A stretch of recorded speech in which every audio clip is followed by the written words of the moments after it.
Bismillahirrahmanirrahim. Assalamualaikum warahmatullahi wabarakatuh. Alhamdulillahirabbil alamin wassalatu wassalamu ala asyrafil khalqi ajma'in sayyidina wa maulana Muhammadin wa ala alihi wa sahbihi wa man tabi'ahu ila yaumiddin. Subhanaka la ilma lana illa ma 'allamtana innaka antal alimul hakim. Allahumma 'allimna ma yanfa'una wanfa'na bima 'allamtana. Rabbi shrah li sadri wa yassir li amri wahlul 'uqdatam min lisani yafqahu qawli. Allahumma salli ala sayyidina Muhammad wa ala ali sayyidina Muhammad. Soalan saya, apakah doa dulu atau ikhtiar dulu?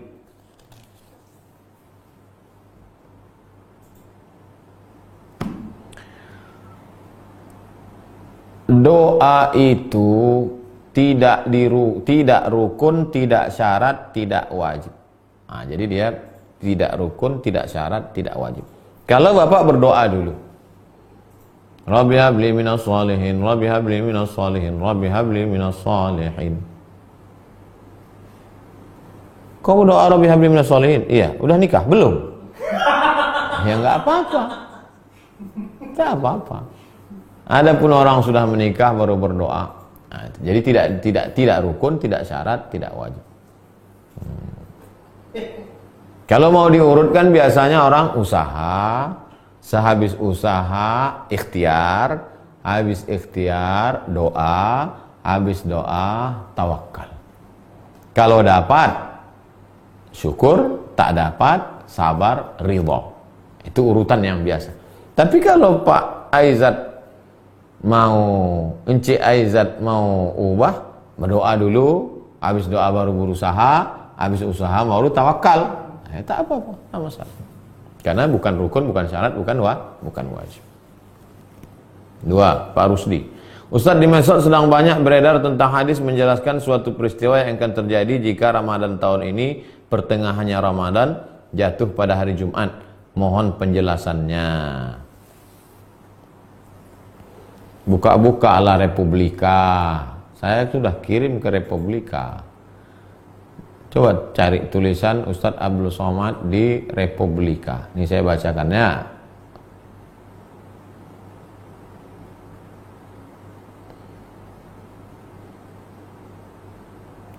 Pada tanggal 15 Ramadan, malam Jumat akan terjadi kejutan. Tiupan sangkakala. Membangunkan semua orang yang tidur malam Jumat itu. 15 Ramadan. Mengejutkan orang yang terjaga. Kita malam ini berapa Ramadan? 14. Berarti besok malam. Besok malam 15 Ramadan akan ada kejutan, akan ada tiupan. Semua yang tertidur besok malam terjaga. Semua perempuan-perempuan besok akan keluar dari tempat pingitannya. Biasanya perempuan apapun yang terjadi dia diam dalam. Tapi besok keluar. Kalau perempuan hanya keluar, apalagi laki-laki. Dan akan terjadi zalazil, gempa yang banyak. Di mana hadis ini? 3. 1 dalam kitab Al-Fitan karya Imam Nu'aim bin Hamad. 2 riwayat Abu Abdullah Al-Hakim. 3 Abu Nu'aim dalam kitab Akhbar Al-Asbahan. Dah. Apa komentar ulama tentang hadis ini? 3. Yang pertama, Imam Al-Uqayli dalam kitab Ad-Du'afa Al-Kabir juz 4 halaman 52. Hadis ini tidak ada sanadnya, riwayatnya tidak siqah, tidak diriwayatkan dari riwayat yang kuat. 2. Imam Ibnul Jauzi dalam kitab Al-Mawdu'at juz 3 halaman 191. Haditsun maudhu', hadis palsu. 3. Imam Az-Zahabi, haditsun maudhu', hadis palsu. Sudah di-share beberapa hari yang lalu di Republika Online. Wallahu a'lam bishawab. 3. Ustadz, apa hukumnya menjual barang KW? Nabi SAW masuk ke pasar. Dimasukkannya tangannya ke dalam. Ya hadza ya sahibat ta'am. Penjual makanan, apa ini? Kenapa yang di dalam ini basah, yang di luar kering? Asabahul matar, kena hujan ya Rasulullah. Kalau basah tak laku. Jadi kami tutup dengan yang kering. Man ghasyana falaysa minna. Siapa yang menipu bukan golongan kami. Jadi ada merek-merek yang asli, original, lalu kemudian dicetak yang KW, maka dia sudah menipu. Man ghasyana falaysa minna. Tapi ada barang-barang yang memang dia original yang harganya sampai ratusan juta, Kemudian mereka ini memang tahu bahwa ada produk KW-nya, sudah menjadi umum, dan dia tidak merasa dirugikan. Tas kah namanya, sepatu. Pokoknya orang yang beli itu tahu bahwa itu KW. Dan orang yang makai pun tahu KW. Begitu ditengoknya tas, udah tengok muka KW. Artinya dia tidak memalsukan. Itu memang udah terjadi pada produk itu. Maka itu tidak apa-apa. Tapi kalau dia sendiri atau sekelompok, itu tipu, tak boleh. Tapi kalau kita balik ke kajian kita, menghindari yang haram, takwa. Menghindari yang syubhat, wara. Menghindari yang halal, zuhud. Jadi kalau mau menghindari ini, syubhat ini, wara. Ibu Sri Mulyani, Sri Mulyati, Ustadz, jika seorang sudah haji kemudian meninggal, kain kapan ihramnya boleh dipakai untuk kain kapan? Boleh. Kain kapan ihram itu? Kemarin habis umroh atau haji, kain kapan dibawa pulang. Kan mubazir tuh, dicampakkan di hotel-hotel tuh. Bawa pulang. Tuh kan. Tapi jangan ada niat macam-macam. Yang pula sengaja disimpan, pesan ke anak-anak, nanti kalau papa meninggal tolong bungkus pakai kain ihram. Untuk apa, Pak? Supaya waktu dicek malaikat, nggak usah diperiksa lah, ini sudah habis umroh.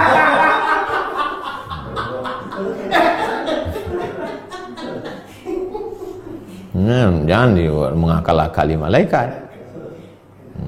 Boleh. Bolehkah kita bersifat tafaul? Tafaul itu artinya mencari barokah, mengalap barokah. Ya, beberapa sahabat Nabi SAW meninggal dunia memakai kain yang dulu pernah diberikan Nabi kepadanya. Kenapa? Karena mengharapkan barokah. Nah, dipakainya kain ihram itu, tapi bukan mau mengakal-akali malaikat. Mereka boleh tayamun, tabarruk, tafaul. Terakhir, Dwi Sania. Ustadz, bagaimana cara menghadirkan hati ketika berdoa? Ketika kita berdoa, kita lupa apa yang kita ucapkan. Apakah itu termasuk lalai? Lalai lah. Sampai lupa apa yang diucap, atau kemana-mana hatinya. Ya Allah, Allahumma innaka afuwwun karimun tuhibbul afwa. Nampak toples. Toples tempat kue hari raya. Allahumma innaka afuwwun tuhibbul afwa. Nampak pasar bawah. Allahumma innaka afuwwun. Itu namanya hati tak hadir, kawan. Maka sebelum berdoa itu istighfar dulu. Astaghfirullahaladzim, astaghfirullahaladzim, astaghfirullahaladzim alladzi la ilaha illa huwal qayyum wa atubu ilaih. Ini hati kita. Ini cawannya. Isi cawan tuh pergi entah kemana-mana, terbang. Balikkan dia dulu, letakkan dia di dalam. Dah. Baru berdoa kepada Allah. Ya Allah, ya Rabb. Entah kemana-mana.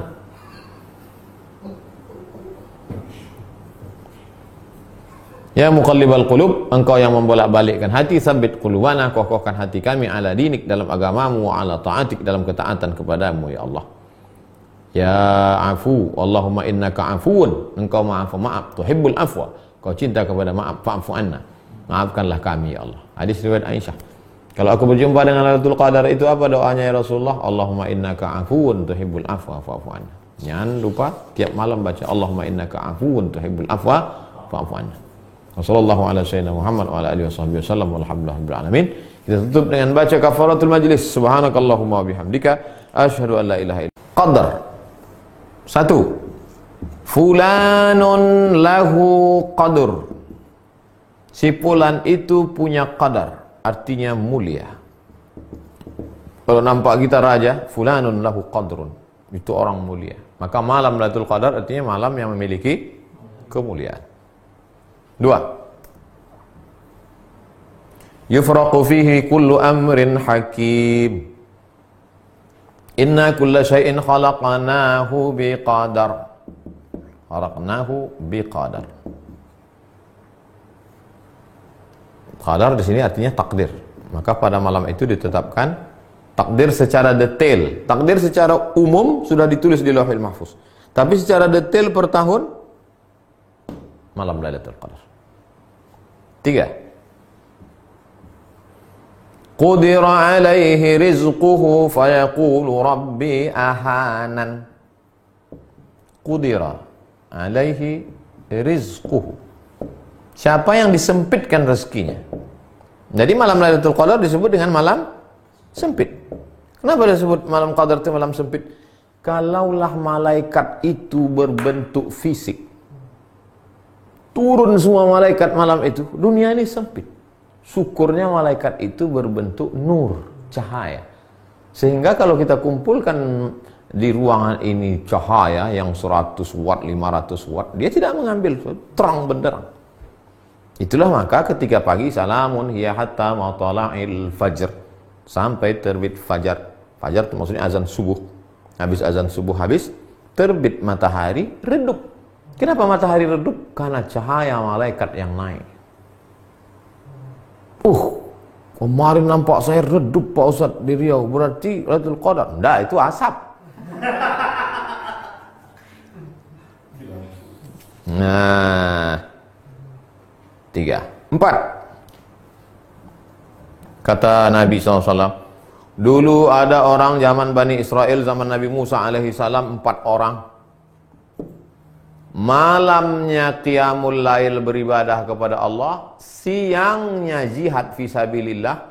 Malamnya tak pernah tidur beribadah kepada Allah, siangnya jihad fisabilillah. 80 tahun tidak pernah buat dosa torfata ainin, walaupun sekedip mata, tak pernah buat maksiat.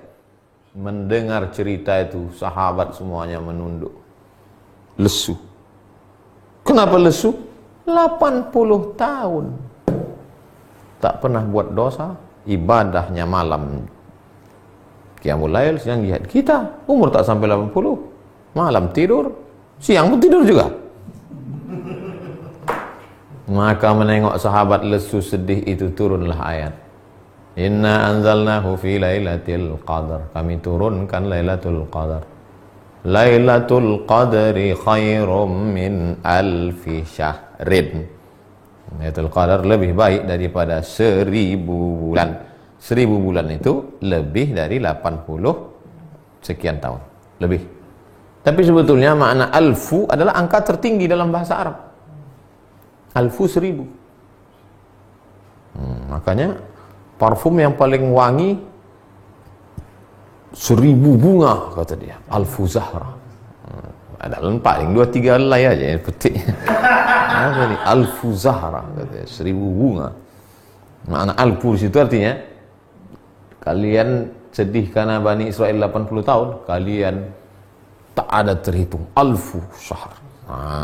Itulah diantara kemuliaan malam Lailatul Qadar. Kenapa Pak Ustadz di Indonesia malam 17 sementara katanya 10 terakhir?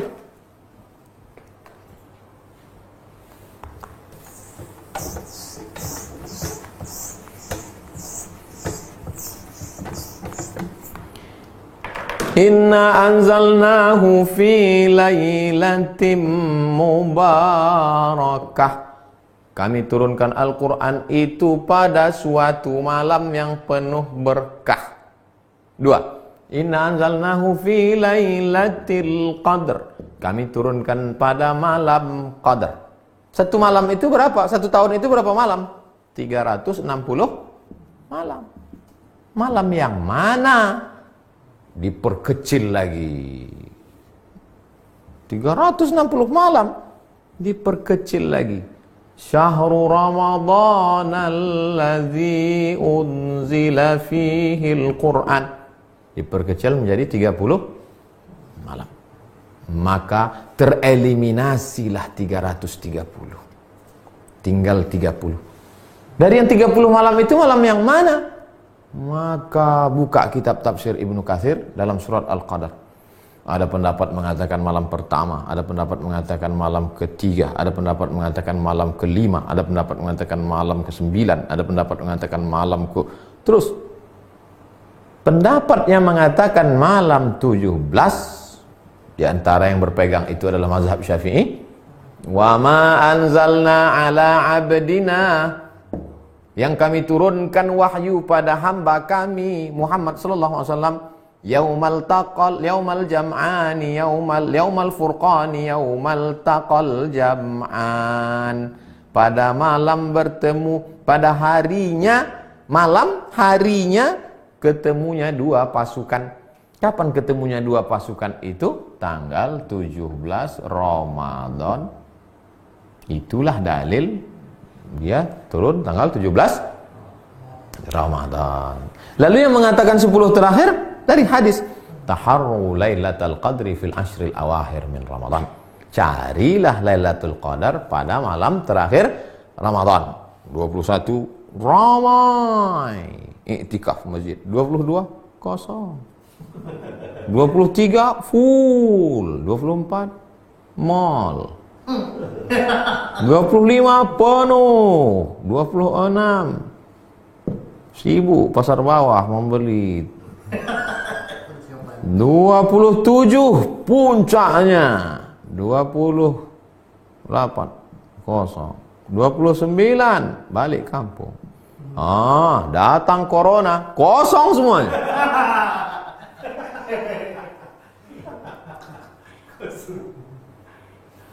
Lalu kemudian diperkecil lagi menjadi 10 berdasarkan kata Nabi. Karena Rasulullah SAW pada Nabi SAW pada malam 10 terakhir Ramadan, aiqadha ahlahu, dibangunkannya istrinya, syadda mi'zarahu, ikat sarungnya, maksudnya dia balik lebih banyak beribadah, iktikaf. Itulah dalil yang mengkhususkan 10 terakhir. Malam 27 hadis Nabi. Tapi ini semuanya adalah prediksi. Buka tafsir Al-Kabir Imam Fakhruddin Ar-Razi, tafsir Ar-Razi, Mafatihul Ghaib, kunci-kunci ghaib, pada ayat surat Al-Qadar. Di penutup itu dia sebutkan, Allah tidak sebutkan siapa yang dapat taubat nasuhah. Allah tidak sebutkan siapa yang dapat haji mabrur. Allah tak sebutkan siapa yang dapat sholat wusta. Allah tak sebutkan siapa yang dapat Lailatul Qadar. Supaya apa? Supaya kita tetap senantiasa berharap. Berharap itu bahasa Arabnya ar-raja. Ar-raja adalah salah satu stasiun mendekatkan diri kepada Allah Subhanahu wa ta'ala. Bayangkan kalau ditetapkan waktunya. Lailatul Qadar itu adalah malam 11. Maka malam 11 itu ajalah orang ramai. Malam lain kosong. Atau ada satu orang yang dapat ilham malam-malam. Kau sudah dapat Lailatul Qadar. Sampai mati tak ke masjid lagi. Pak Haji tak ke masjid. Udah dapat Lailatul Qadar dah. Jadi apa rahasia dibalik disembunyikan Lailatul Qadar? Supaya kita hidupkan malam dari malam 1 sampai malam 30. Malam ini malam yang ke 15. Malam Jumat. Belum ada meteor meletup lagi. Isi aja malam 16, besok malam 16, malam 17, malam 18 sampai ke malam 30. Mudah-mudahan kita termasuk yang mendapat Lailatul Qadar. Setelah mengalami Lailatul Qadar itu memangnya apa? Apakah setelah dapat Lailatul Qadar jadi orang tukang cerita di warung kopi, tukang update status sudah dapat Qadar, atau makin takut pada Allah, atau makin ingat mati, atau makin khusyuk ibadah? Coba renungkan. Suatu malam Pak Ustaz, tiba-tiba saya terbangun jam 2. Di samping tempat tidur saya itu ada ceret. Mau saya tuangkan air, gak keluar Pak Ustaz. Rupanya malam Lailatul Qadar membeku air malam itu. Gak keluar Pak Ustaz, beku. Situlah saya dapat Lailatul Qadar. Tak berapa lama WA istrinya. Jam 1 tuh aku membersihkan kulkas. Letakkan es batu dalam ceret abang tu. Beku lah ya. Orang ni banyak mengada-ngada aja. Mengaku berjumpa Nabi Khaidir, mengaku itu ini. Itu sebetulnya dibalik itu semua untuk merenung dalam hati, apakah kau makin khusyuk kau makin takut, kau makin warak, kau makin zuhud, atau kau jadi tukang cerita kemana kemari, udah cerita. Perhatikan baik-baik. Perhatikan baik-baik. Kita udah 42 stasiun ini. Tanggung-tanggung ini. Ustadz, saya ada kebiasaan setiap berangkat dan pulang kerja selalu mencium istri saya. Apakah boleh hal seperti itu dilakukan saat Ramadan?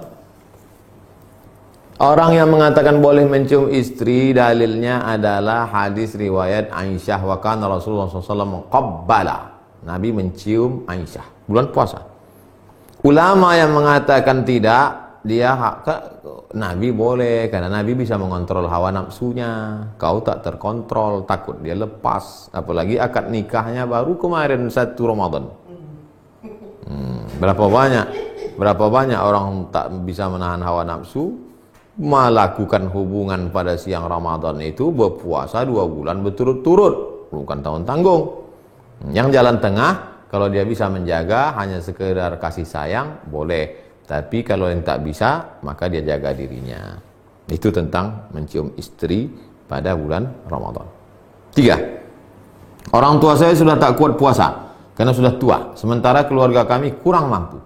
Bagaimana agar bapak saya tak dapat puasa? Bagaimana agar bapak saya tidak dapat dosa karena meninggalkan puasa? Kata kuncinya membayar fidyah.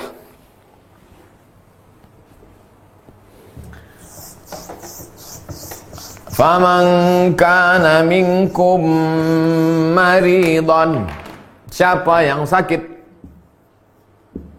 au ala safarin, atau musafir,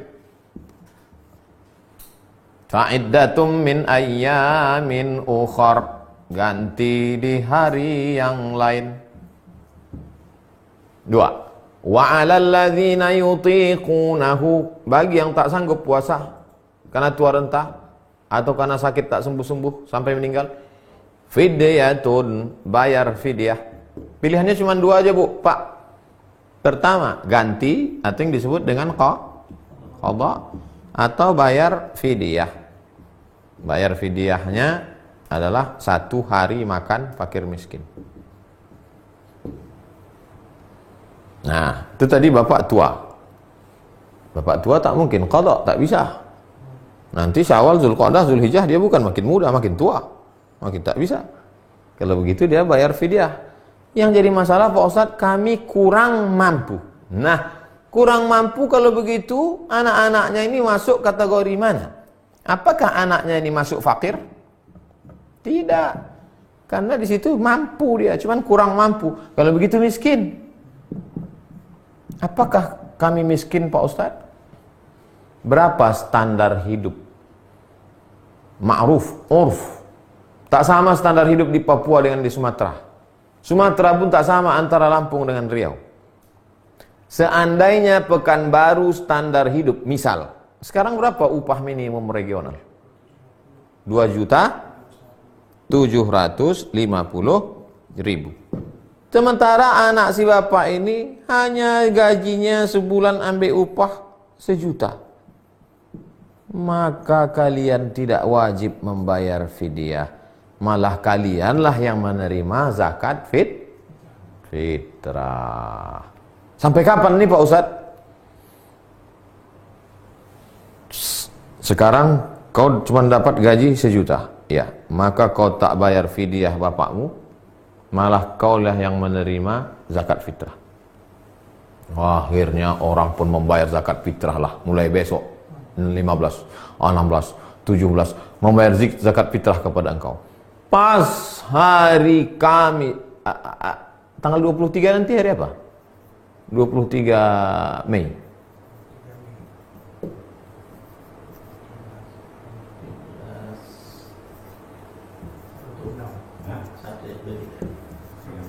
Hari Sabtu. Pas hari Sabtu 23 Mei, tiba-tiba engkau mendapat beras 5 goni. Saking banyaknya orang, maka pada saat itu engkau sudah mampu. maka bayarkanlah fidyah. Kesimpulannya, keywordnya, kata kuncinya adalah pada mampu tak mampu. Kalau kau tak mampu sampai Idul Fitri, berarti kau tak mampu. Tapi rupanya dibukakan Allah rezekimu, berduyun-duyun orang datang, dapat dari RT, dapat dari Bang Riau Kepri, dapat PSBB, dapat Al-Azhar Syifa Budi, dapat, wah, bertumpuk Ustaz. Bayarkanlah, jangan pula nanti kami masih susah. Susah betul baru tahu. Jelas itu Pak, Bu. Terakhir, Ibu Aisyah. Jika ada seorang perempuan dipinang oleh lelaki masih awam, belum terlalu mengenal agama, masih dalam perjalanan hijrah, bagaimana pendapat Ustadz?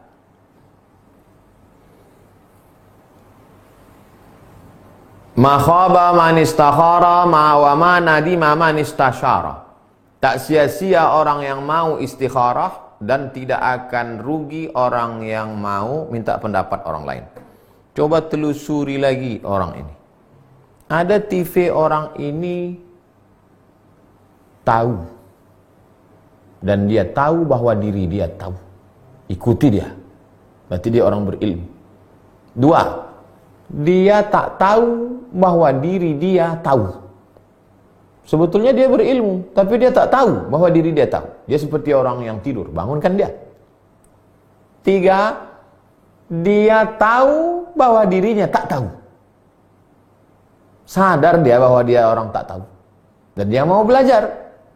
Ajari dia. Yang keempat, dia tak tahu bahwa dirinya tak tahu. Rajulun la yadri annahu la yadri. Kalau dia masuk tipe yang keempat, baguslah kau cari laki-laki lain. Telusuri dia baik-baik. Mudah-mudahan dia termasuk salah satu dari yang tiga tadi. Kalau dia nampaknya tak tahu, dan dia sadar dirinya tak tahu, dan dia ingin mencari tahu, insya Allah beruntung. Sifat laki-laki yang dipinang, yang diterima pinangannya, dua. Idza ja'akum man tardawna dinahu, agamanya kau suka, taat dia, wa khuluquhu, baik akhlaknya. Baik akhlak tak cukup hanya ketika dia datang. Waktu datang tangannya begini, kok ditengok dari gayanya, lalat pun tak mati dipukulnya.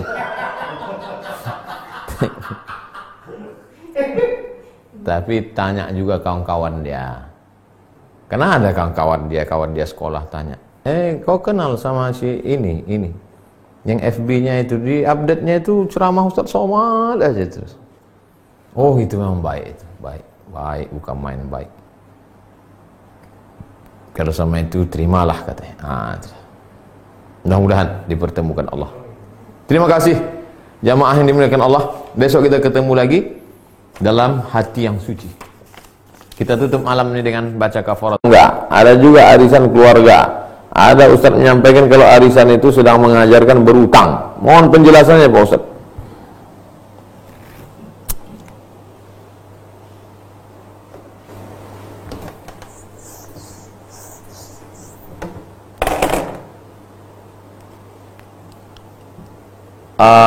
Arisan 1, 2, 3, 4, 5, 6, 7, 8, 9. Masing-masing mengumpulkan duit 10. Masing-masing mengumpulkan duit 100.000. 100.000. 100.000. 100.000. 100.000. Kali 10 orang berarti 1 juta. Lalu arisan pertama digoncanglah. Goncang nama, keluarlah duit tadi. Yang narik nomor 7. Maka 7 mendapat 1 juta. Berpindahnya duit si 1, 2, 3, 4, 5 ke nomor 7, itu akadnya apa? Hutang. Semua bendanya ada akadnya. Apakah akadnya gadai? Apakah akadnya pinjam? Apakah akadnya mudharabah bagi hasil? Akadnya hutang. Ini rela mereka ini utang, cuman tidak ditentukan kapan dia dapatnya, melalui undian digoncang. Kita goncang ya, pup. Oh kalau gitu arisan kita jangan duit lah. Terus apa? Panci, apa, kulkas, segala sama benda juga, tapi akadnya adalah hutang. Boleh nih Pak Ustadz? Boleh dengan syarat. Apa syaratnya? Semuanya siap membayar.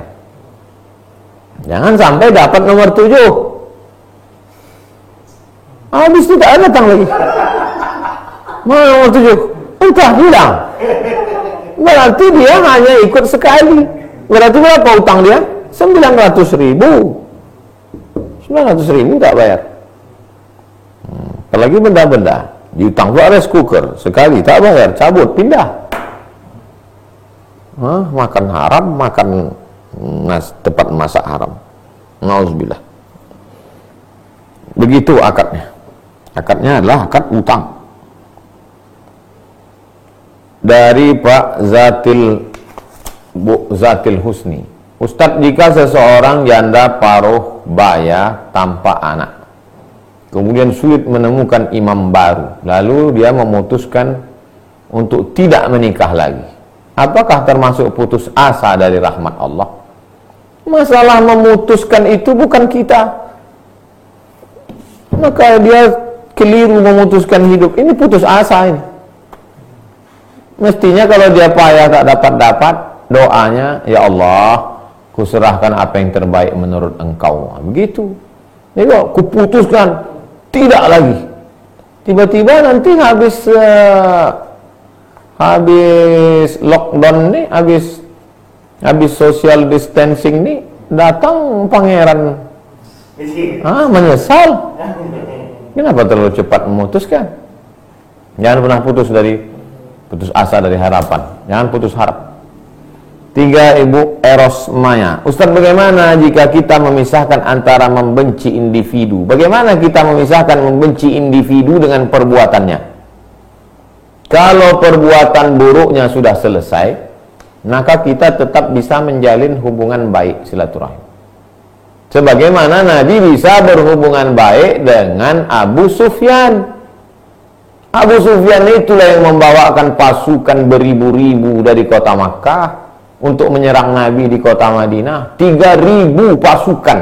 Coba bayangkan 3.000 orang, 3.000 follower dibawanya untuk menyerang Nabi di kota Madinah, perang Uhud tahun ketiga hijrah.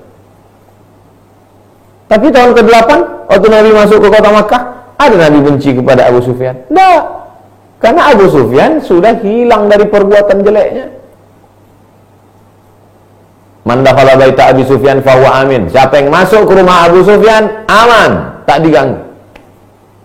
Berapa Nabi memberi zakat kepada Abu Sufyan? 100 ekor onta. Zakat apa? Zakat mu'allaf. Kalau 1 ekor onta 50 juta, 100 ekor onta berapa itu? 50 miliar untuk Abu Sufyan. Karena perbuatan jeleknya sudah hilang. Jangan benci pada fisik orangnya, tapi pada perbuatannya. 4, Pak Naim Mulyadi. Ustadz, jika lupa baca doa kunut saat sholat witir, apakah tetap harus sujud sahwi? Kunut subuh saja Pak Naim. Kunut subuh yang sujud sahwi. Adapun kunut witir ini tidak sujud sahwi. Kunut witir terbagi 3. Mazhab yang pertama, tidak ada kunut dalam witir. Kalau ada ustaz berceramah nanti katanya tak ada kunut dalam witir. Mazhab yang pertama. Mazhab yang kedua, bertolak belakang dengan mazhab yang kedua.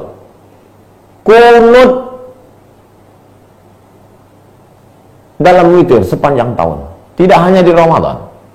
Mazhab yang ketiga, kunut setelah malam pertengahan Ramadan.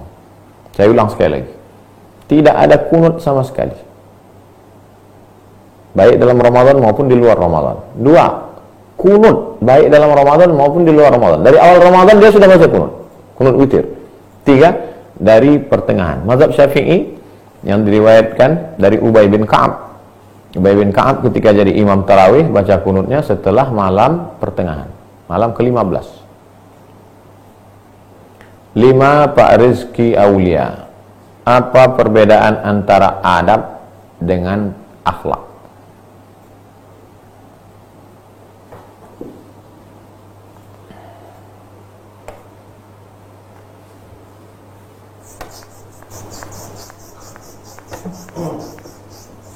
Kemarin sudah kita bahas akhlak.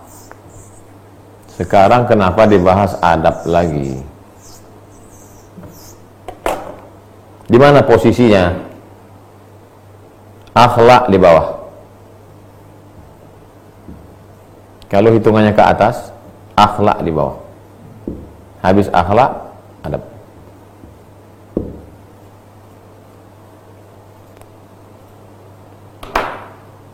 Kita memberi tanpa pikir-pikir panjang lagi. Awal memberi karena disuruh Allah Ta'ala. Wa anfiqu min thayyibati ma kasabtum. Beri. Tasaddaqu.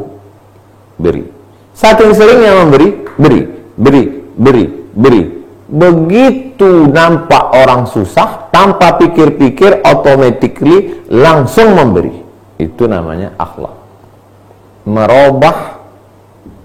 Merubah suatu perbuatan menjadi spontanitas, tanpa pikir, min ghairi fikrin, tak ada pikir, spontanitas. Sedangkan adab lebih halus daripada itu, halus, detail, kecil. Nah, itu tadi yang kita kaji-kaji, kecil. Yang perkara-perkara yang remeh-temeh, kecil, sepele, itu ada.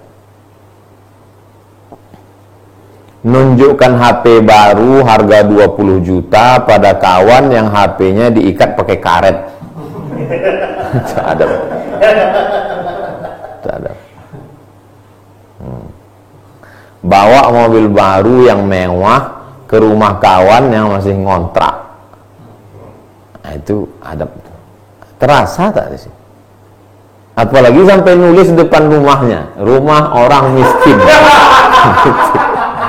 Ini bukan masalah halal haram. Ini bukan masalah halal haram. Ini bukan masalah halal haram. Kenapa kau tulis? Mana dalilnya haram? Coba bantu kok. Bukan masalah halal haram. Ini masalah halus, dia kecil.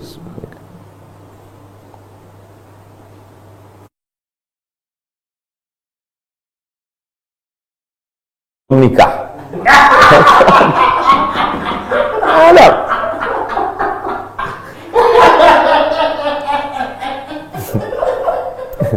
Ada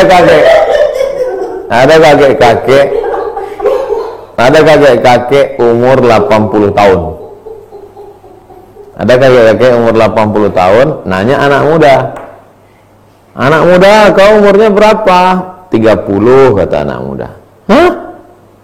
30 udah nikah? Belum. Loh, kok 30 tahun belum nikah?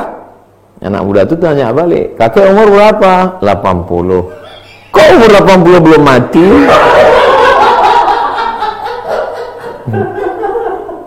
Karena kita tak tahu dia 30 belum nikah itu mungkin sebab ekonomi, mungkin dia jaga emaknya, mungkin dia memikirkan adik-adiknya, banyak faktor. Jadi jaga perasaan hati orang.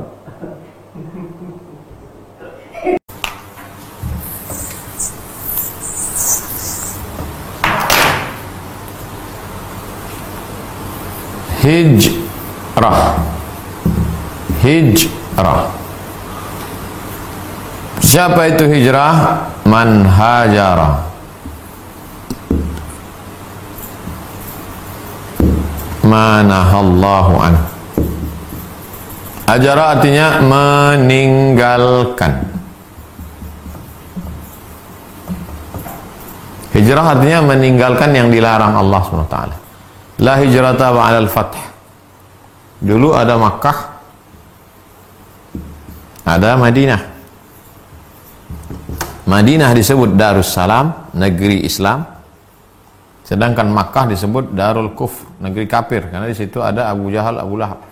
Semua yang di Makkah ini wajib hijrah ke kota Madinah.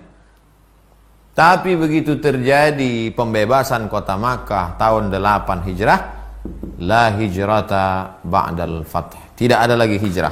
Kenapa? Karena Makkah sudah menjadi Darus Salam. Adapun yang sekarang istilah dia udah hijrah itu maksudnya taubat. Salah nggak nyebut orang taubat itu hijrah? Ya nggak salah. Kenapa? Karena makna hijrah adalah man hajara manahallahu an. Dia tetap di Pekanbaru, dia tetap di Jakarta, dia tetap di Surabaya, dia tetap di Sorong. Cuman dia sudah meninggalkan perbuatannya, perbuatan minum khamar, perbuatan nyabunya, perbuatan zinanya. Musafir berpindah dari satu kota ke kota. Pindah dari sini, pindah ke kota ini, pindah ke sini, pindah ke sini, pindah ke sini. Dalam rangka apa? Dalam rangka pendidikan jiwa. Merasakan bagaimana bergaul dengan orang, merasakan disepelekan orang, merasakan. Kalau kita baca yang dikatakan Imam Abu Yazid Al-Bistami, aku berada di atas sampan, lalu kemudian aku ditempeleng orang. Itu kan menunjukkan orang nggak kenal sama dia. Rambutnya dijambak, digoyang-goyangkan. Pas di masjid diusir orang pakai sapu. Saat itulah dia merasakan kehinaan, kerendahan yang luar biasa. Dan di saat itu pula lah Allah mengangkat derajat dia. Itu tidak akan kita rasakan kalau kita di rumah kita, di kampung kita. Kita dimuliakan orang. 2. Pak Bambang, Ustadz, apakah boleh mengamalkan 53 stasiun ini secara tidak berurutan? Urutan yang pertama itu aja yang Pak Bambang, taubat itu aja. Habis itu dia secara serentak. Disitulah suhbahnya, di situ waraknya, di situ zuhudnya. Jadi tidak di ini satu sama seperti wa nafsi wa ma sawwaha fa alhamaha fujuraha wa taqwaha qad aflaha man tazakka wa dzakara asma rabbih fa shalla. Itu tidak diamalkan satu-satu. Qad aflaha man tazakka wa dzakara asma rabbih fa shalla. Tazakka, mensucikan hati, 1. Zakara, berzikir mengingat Allah, 2. Shalla, salat, 3. Itu serentak dilaksanakan. Sambil mensucikan, sambil zikir, sambil salat. Jadi nggak bisa kalau ditanya, kok nggak pernah sholat? Kulihat, aku masih proses ini dulu. Aku masih mensucikan, aku masih banyak hasad ini Pak Ustadz. Masih hasad, masih dengki. Jadi nantilah udah agak-agak bersih baru aku sholat. Oh nggak bisa. Taubat itu aja pintu start pertama. Habis itu diamalkan secara. 3. Ahmad Riza, Ustadz minta tolong jelaskan syair Imam Syafi'i tentang merantau.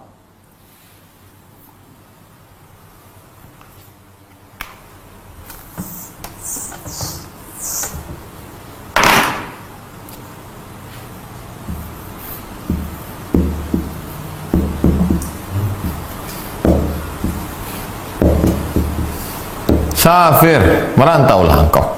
Musafirlah. Tajid iwadan, kau akan menemukan pengganti. Amman tufarikuhu, semua orang yang kau tinggalkan. Jadi kalau di Pekanbaru ini kau punya kawan baik, anak muda, ada orang tua yang baik. Ketika kau pindah di satu kota, orang-orang yang baik seperti yang di Pekanbaru itu kau ketemu juga nanti di situ. Waktu di sekolah di Air Molek dulu ada bapak-bapak baik, ada ibu-ibu baik, ada kawan baik. Kemudian ketika pindah ke Mesir, ada juga orang seperti ini. Namanya beda, sukunya beda, tapi sifat itu ada. Pas pindah ke Maroko, ada ketemu lagi orang seperti ini. Pas pindah ke Malaysia, ada lagi ketemu orang seperti ini. Pas pindah ke Jakarta, ada lagi bertemu orang baik seperti ini. Safir, merantaulah. Tajid iwadan, kau akan ketemu itu. Kalau kita tak pernah musafir, kita nggak tahu itu. Ada orang dari kecil sampai lajang, sampai bebini, sampai anaknya bebini, dia di situ aja tak pergi-pergi.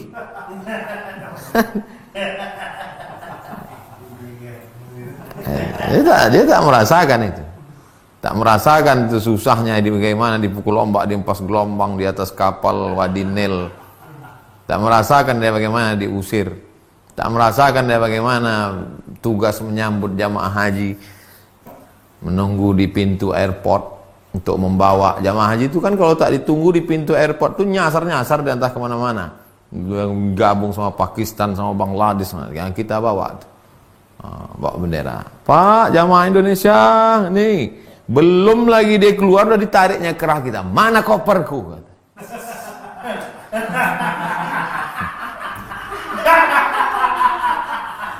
Kalau di rumah kita mana kita rasakan itu? Kerana mana koper? Pas kebetulan tahun 2002 itulah peraturan koper langsung dari pesawat ke bis, tidak dipegang oleh jamaah, langsung ke maktab. Mana koperku? Koper bapak nanti langsung ke bis langsung. Kalau tak ada nanti di Makkah kau tanggung jawab ya.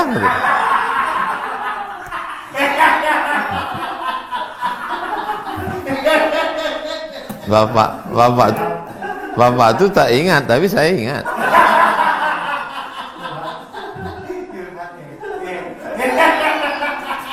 Anak-anak kita, bebuih mulut kita menasihati, itu tidak akan masuk ke pikiran dia. Kenapa? Dia tak bisa merasakan itu.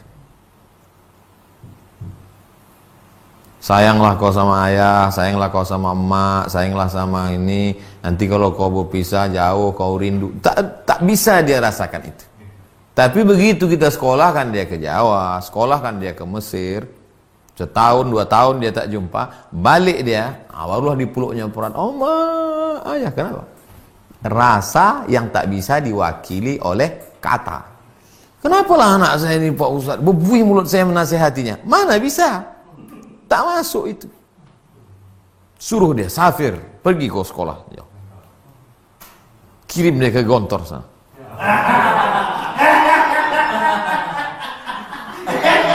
Baru dia rasakan. Ini di rumah. SMP di rumah, SMA di rumah. Ulang tahun kasih Kawasaki Ninja. Gas naik ke tiang listrik.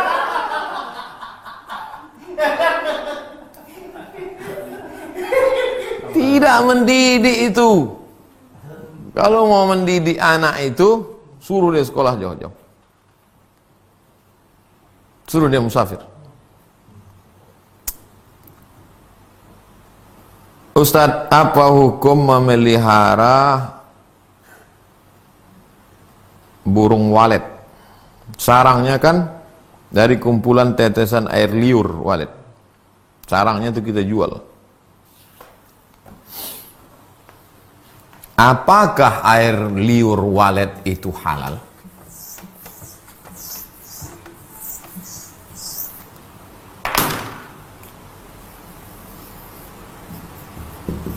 Air liur walet halal atau haram? Alasan yang pertama,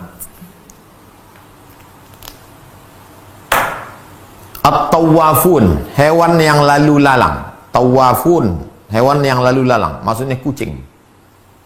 Kalau ada air minum, tutupnya terbuka, datang kucing menjilat, bolehkah bekas kucing itu kita minum? Boleh. Karena kata Nabi, kalau tawafun lalu menjilat air minum kamu, tak apa-apa. Beda kalau anjing. Idza walagal kalbu fi ina'i ahadikum, kalau ada anjing menjulurkan lidahnya ke dalam tempat air minum kamu, fa ahriquhu, tumpahkan semua bekasnya itu dibasuh dengan air 7 kali, 1 kali bercampur air tanah. Tapi kalau dijilat kucing, halal air itu diminum. Itulah dalil yang pertama mengatakan air liur walet ini halal. Satu. Dalil yang kedua, waktu Nabi sedang khutbah di padang Arafah. Waktu Nabi sedang khutbah, datanglah onta menjilat. Onta itu kalau berbuih itu mulut onta itu kiri kanan. Jangan kan mulut onta, mulut kita pun berbuih. Waktu Nabi sedang ceramah di padang Arafah itu, dijilat onta baju jubah Nabi itu. Basah bekas air liurnya. Nabi tidak mengganti bajunya waktu sholat. Kain, tak mengganti kainnya waktu sholat.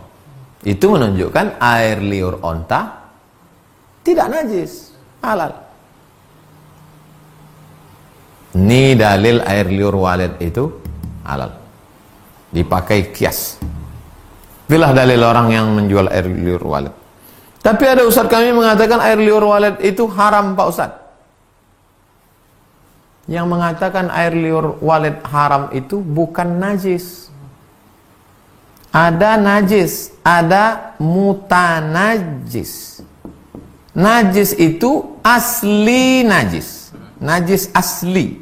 Air kencing. Asli najis.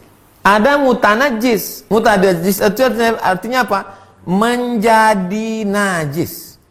Dia sebetulnya tidak najis, tapi menjadi najis. Yang sebelumnya tidak najis, menjadi najis. Contohnya, air bak. Bak itu tak sampai 2 kulah, bak kecil. Jatuh tikus dari atas. Berkelahi tikus, rebutan sembako. Jatuh ke bawah.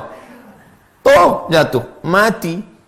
Air tadi itu bukan najis, karena bukan air kencing, tapi mutanajis, menjadi najis karena jatuhnya tikus. Apakah semua air itu jadi najis? Semua air itu jadi najis. Tapi ada yang mutanajis, tidak semuanya. Jatuhnya ke mentega. Mau hari raya, Lailatul Bakar. Bukan Lailatul Qadar. Lailatul Bakar, membakar kue orang kampung. Kue bangkit namanya. Mentega dalam ember. Jatuh tikus dari atas. Apakah satu mentega, satu ember itu jadi najis, atau hanya tempat yang jatuhnya sekeliling aja? Keliling. Maka dikeluarkan pakai sendok. Ambil sendok, hanya yang keliling itu aja. Keliling tikus itu aja. Adapun yang lain itu tidak. Kenapa? Karena dia bukan cair, tapi padat. Itu namanya mutanajis. Nah, kenapa ada ustadz mengatakan air liur walet ini mutanajis? Karena walet bercampur air liurnya dengan tai. Tai walet itu najis. Bercampur air liurnya, maka berubah yang halal menjadi mutanajis. Yang mengatakan tidak mutanajis, kata dia tak bercampur Pak Ustadz. Saya tengok sendiri, ini sarang walet tuh di dinding. Terbang dia, buatnya sarang. Dah, dia taiknya di sana, bukan bersatu taiknya di situ. Paling bercampur sama bulunya. Nampak saya, taiknya hitam, buktinya sarangnya putih. Situ letak ikhtilaf yang mengatakan sarang walet itu mutanajis dengan sarang walet yang halal. Saya hanya menjelaskan titik perbedaannya. Untuk meyakinkan sarang walet itu apakah menjadi najis atau tidak, pasanglah CCTV.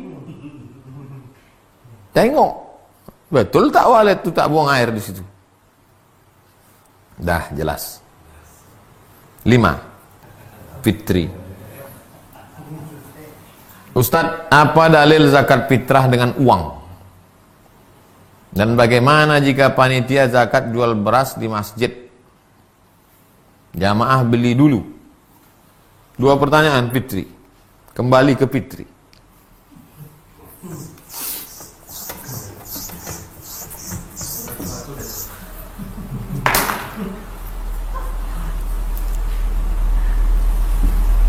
Urnuhum lihadzal yaum.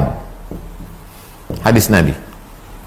Ughnuhum lihadzal yaum, cukupi kebutuhan mereka hari ini. Hari ini maksudnya Idul Fitri. Jangan sampai mereka hari Idul Fitri 1 Syawal itu masih lagi minta-minta. Cukupi kebutuhan mereka. Maka kata mazhab Hanafi, Hanafi yang membolehkan pakai uang ini, mencukupi kebutuhan mereka adalah tercukupi juga dengan uang. Itulah makanya boleh diuangkan. Sedangkan mazhab Maliki, Syafi'i, Hambali mengatakan zakat fitrah mesti dengan quds al-balad, makanan pokok. Kalau di kampung tuh makan sagu, kasih sagu. Kalau di kampung tuh makan jagung, kasih jagung. Kalau ada yang mengatakan membayar zakat fitrah dengan uang itu adalah bid'ah karena tak dibuat Nabi, maka membayar zakat fitrah dengan beras juga bid'ah karena tak dibuat Nabi. Karena membayar zakat fitrah dengan makanan pokok juga adalah ijtihad, dan membayar dengan uang juga ijtihad. Kenapa dengan beras ijtihad dikatakan sunnah, sedangkan dengan uang dikatakan bid'ah? Tak pernah ada ulama mazhab Syafi'i, Maliki, Hambali mengejek. Tak pernah ada ulama mazhab Maliki, mazhab Syafi'i, mazhab Hambali menyerang mazhab Hanafi. Orang sekarang aja. Maka bacalah kitab Al-Bayan lima yushghilul azhan. Al-Bayan lima yushghilul azhan, Syekh Ali Jum'ah. Sudah diterjemahkan dalam 30 fatwa seputar Ramadan. Syekh Ali Jum'ah mazhabnya Syafi'i.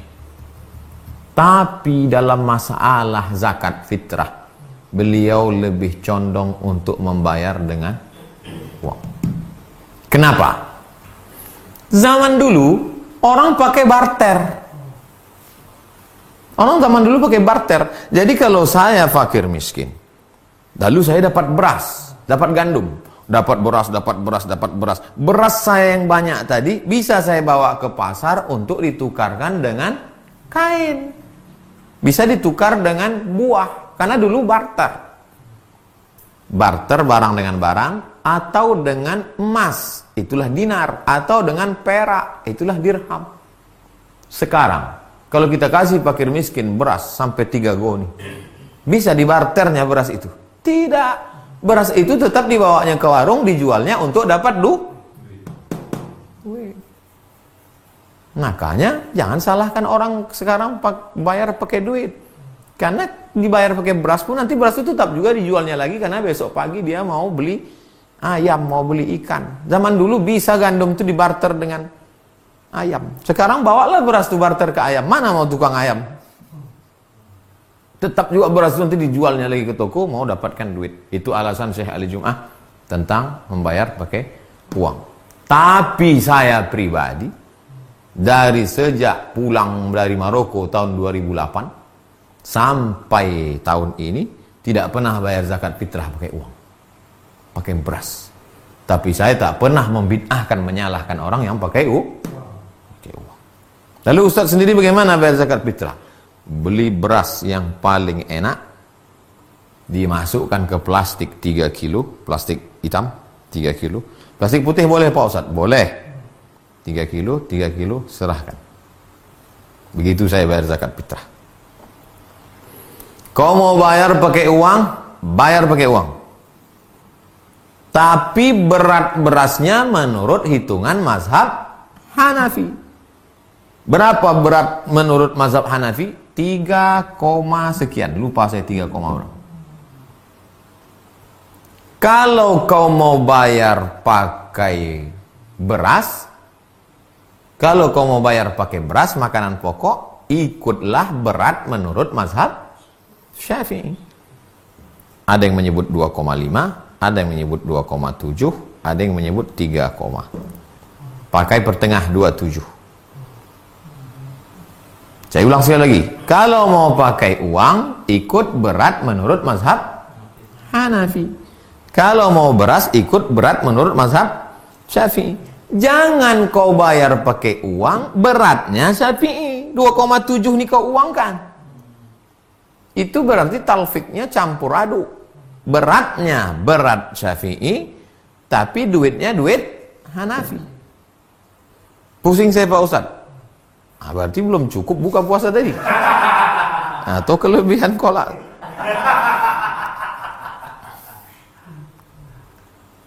Teknis membayar. Kalau mau bayar pakai uang, ikut berat 3, sekian, bayar pakai uang. Nih uang. Kalau mau bayar pakai beras, ikut teknis macam saya tadi. Beli beras, masukkan ke plastik, berapa? Istri, anak lagi. Ada keponakan di rumah tuh, semua yang kau tanggung. Emakmu, ayahmu ada di situ, bayarkan. Assalamualaikum Pak, ini zakat fitrah beras saya. Ini beras anak saya, ini beras emak saya, ini beras bini saya, ini beras untuk ponakan saya. Begitu. Jangan kau bawa duit dari rumah sampai di masjid baru kau beli beras. Adik penjaga masjid, iya, ada jual beras sini? Ada, mana berasnya? Ini. Ku beli beras ini 3 kilo tunai. Aku bayarkan untuk zakat fitrahku.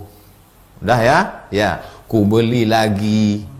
Ku bayarkan zakat fitrah biniku. Udah ya? Ya. Ku beli lagi. Ku bayarkan zakat fitrah anakku pertama. Ya? Ya. Ku beli lagi. Ku bayarkan zakat fitrah untuk anakku nomor 2. Ya. Ku beli lagi. Ku bayarkan zakat fitrah untuk keponakanku. Yang punya beras ini siapa? Akad jual beli kau tak sah. Kecuali adik penjaga masjid tadi memang dia tukang jual beras. Ditimbunnya di situ ada 1 kontainer udah dibungkus-bungkusnya. Kalau beras itu cuma sebungkus, udah kau beli. Iya. Dari mana kau beli? Dari dia. Dia rupanya punya beras itu. Kan tidak. Beras siapa itu? Akad jual belinya tak sah. Maka zakat fitrahnya pun tak sah. Kalau mau bayar pakai duit, beras berat menurut Hanafi. Kalau mau bayar pakai beras, berat menurut mazhab Syafi'i. Kalau kau mau bayar pakai beras, bungkus. Seberapa orang mau kau bayarkan? Ada 10 orang, buat 10 bungkus, bayar ke masjid. Jelas? Itulah kaji kita malam ini. Kita tutup dengan baca kafaratul majlis. Subhanakallahumma wa bihamdika asyhadu an la ilaha illa anta astaghfiruka wa atubu ilaik. Wa sallallahu ala sayyidina wa maulana Muhammad wa ala alihi wa sahbihi wasallam walhamdulillahi rabbil alamin. Assalamualaikum warahmatullahi wabarakatuh.